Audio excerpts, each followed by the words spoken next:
Mwingine anasema, je, sio kosa kuzidisha kumnyonyesha mtoto kiwango cha ziada ya kilichowekwa muda wa miaka miwili? Yaani akizidisha kumnyonyesha atapata dhambi mama mzazi? Qur'ani kama unavyojua ndio imeweka miaka miwili, lakini maulama wana kauli zao tofauti katika masala haya.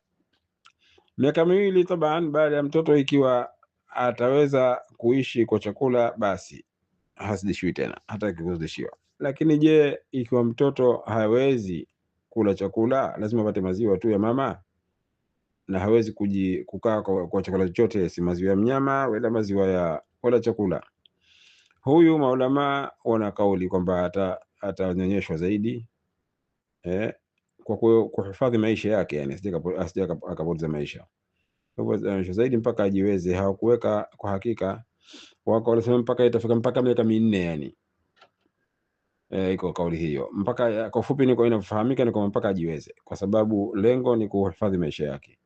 Lakini khilafu yao maulama ni kwamba je, hichi kilichozidi miaka miwili kitazingatiwa kwamba ni unyonyeshaji wa kisheria, unyonyeshaji ambao kwamba unamfanya mtu azingatiwe kwamba yule ni mama yake? Kwa mfano kana kwenye mama nje tuseme, je, yule ni mama yake au mtoto wenyewe kaja kuletwa pale? Je, wale wengine watakuwa ni maharimu zake tayari kwa kunyonya kule, yani kuliko zidi miaka miwili?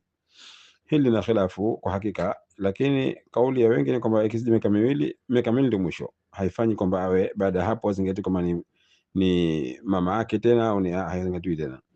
Lakini kwa kuchukua hadhari tu, wengine wameweka mpaka miezi mitatu, miezi minne, wengine wamesema yani miaka miwili na miezi minne, kipindi hichi atazingatiwa kama ni mama yake. Wengine wanasema miezi sita atazingatiwa ni mama yake, wengine mwaka mmoja, wengine miaka miwili, wengine miaka mitatu, wengine mpaka miaka minne.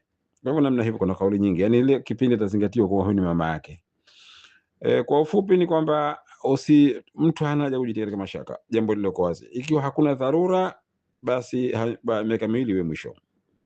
Ikiwa kuna dharura ambayo kwamba itampelekea mtoto kupoteza maisha, basi hakuna ubaya kumwendelezea kumnyonyesha mpaka dharura hiyo iondoke. Wallahu tabaraka taala a'lam wa ahkam.